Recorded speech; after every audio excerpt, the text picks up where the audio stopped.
प्रिय विद्यार्थियों, मैं Sonkiya madam Christ church convent school Gadarwara digital class में आपका स्वागत है।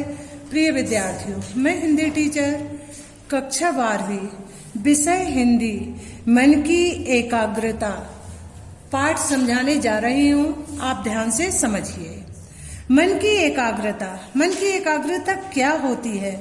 मन को स्थित करना, मन का एक ही ओर ध्यान लगाना मन की एकाग्रता कहलाता है। आज के अध्येता छात्र के लिए सभी आवश्यक संसाधन एवं ज्ञान के योग उपलब्ध हैं। पुस्तकालय, इंटरनेट, विद्यालय शिक्षा, विद्वान शिक्षक, छात्रवृत्ति आदि के सहयोग, मार्गदर्शन भी उनका अच्छा है। अब देखिए, मन की एकाग्रता की समस्या सनातन काल से चली आ रही है। आज का युग प्रौद्योगिकी का युग है, भौतिक उन्नति की संभावनाएं अपार हैं। ऐसे में छात्र जब अध्ययन करने बैठता है तब उसके मन में अनेक प्रकार के विचार आ जाते हैं। विचारों से वह घिर जाता है। वह सोचता है, इस युग में मुझे अच्छा पद कैसे प्राप्त हो, एकाग्र मन से पढ़कर परीक्षा में ऊंची श्रेणी कैसे प्राप्त करूंगा मैं। लेकिन जब पढ़ने बैठता है तो वह घिर जाता है। वह सोचने लगता है, कभी क्रिकेट, सिनेमा, मित्र मंडली, मौज मस्ती आदि में उसका विचार, उसका मन भटकने लगता है और वह विचलन हो जाता है। बुद्धि की एकाग्रता उसकी भंग हो जाती है, नष्ट हो जाती है, वह घबरा जाता है। और जब परीक्षा की तिथि यानी तारीख पास में आती है तो वह अध्ययन करने बैठ जाता है। अब मैं क्या करूं, मुझे कुछ याद ही नहीं हो रहा। वह सोचता है, अब मैं परीक्षा में उत्तीर्ण होऊंगा या नहीं होऊंगा। वह यह कहने लगता है। जीवन उसका बोझ बन जाता है उसके लिए। वह हताश हो जाता है। वह चारों तरफ से चिंताओं में डूब जाता है। अर्जुन किसी स्वीकरोति, चंचल मन का निग्रह वायु की गति रोकने के समान दुष्कर हो जाता है। हर छात्र के सामने दो समस्याएं होती हैं। पहली, उसका मन भोग ऐश्वर्य पाने के लिए लुभा जाता है। हर वस्तु की ओर उसका ध्यान जाता है। उसको पाने की उसकी आकांक्षा बढ़ जाती है। बाहरी चकाचौंध उसको अपनी ओर खींचने लगती है। बाहर की परिस्थितियों से वह स्वयं को नहीं बचा पाता। उसके अंदर मनस चक्र की गति अनियंत्रित वेग से चलने लगती है। ऐसी स्थिति में मन का संयम कैसे हो, वह देखने लगता है। स्थित प्रज्ञ वह है जिसकी बुद्धि अस्थिर, चंचल तथा विचलित नहीं है। लेकिन विद्यार्थी स्थित प्रज्ञ नहीं बन पाता। स्थित प्रज्ञ दर्शन में बुद्धि की स्थिरता के लिए आवश्यक है कि मन को विषयों के पास ना ले जाएं, हमारा मन स्थिर रखें, सुख सुविधाओं के पास ना ले जाएं, उनसे दूर रहे। मन इंद्रियों से कब तक दूर रह सकता है? मन इंद्रियों से तभी तक दूर रह सकता है जब तक कामनाएं नष्ट नहीं हो जाएं। कामनाओं का अभाव तभी संभव है जब व्यक्ति अन्य वस्तुओं के बिना स्वयं संतुष्ट हो, उसे किसी वस्तु की आवश्यकता ना हो। क्योंकि गीता में आत्मन में आत्मना तुष्ट कहा है कि व्यक्ति तुष्टि के लिए अन्य या भिन्न वस्तु की इच्छा नहीं करता।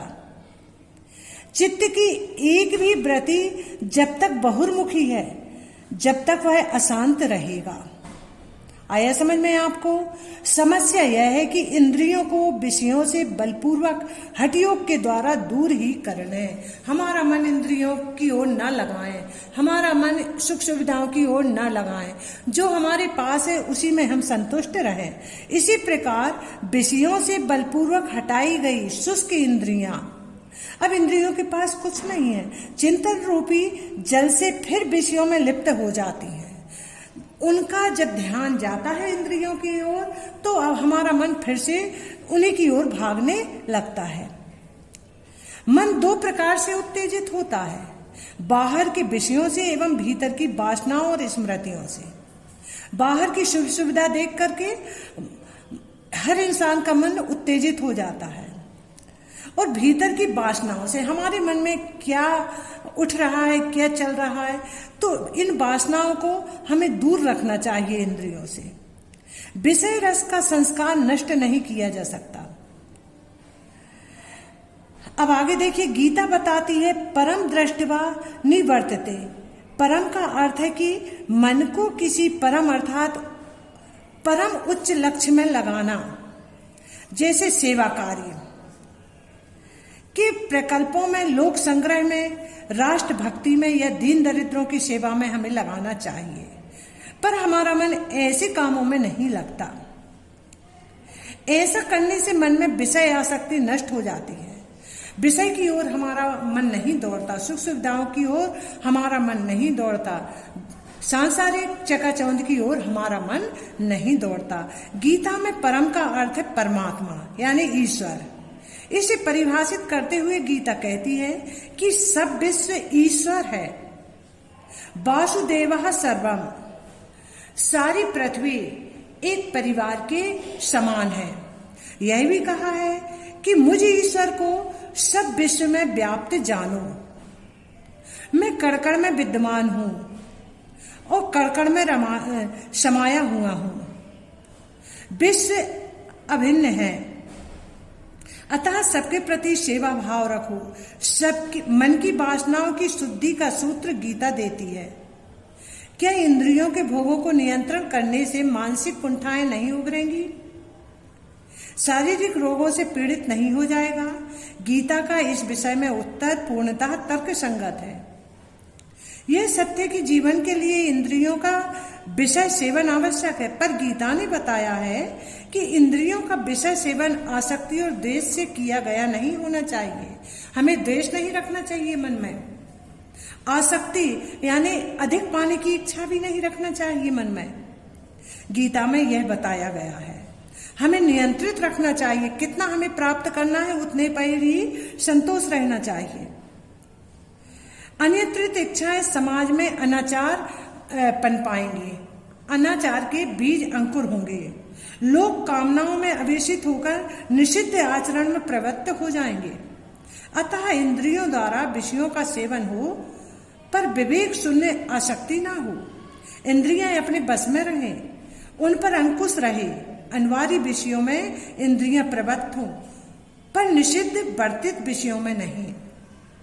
इसलिए हमारा मन सेवा में, परोपकार में लगाना चाहिए। जब हम यह कार्य करेंगे, समाज में जो भूखे हैं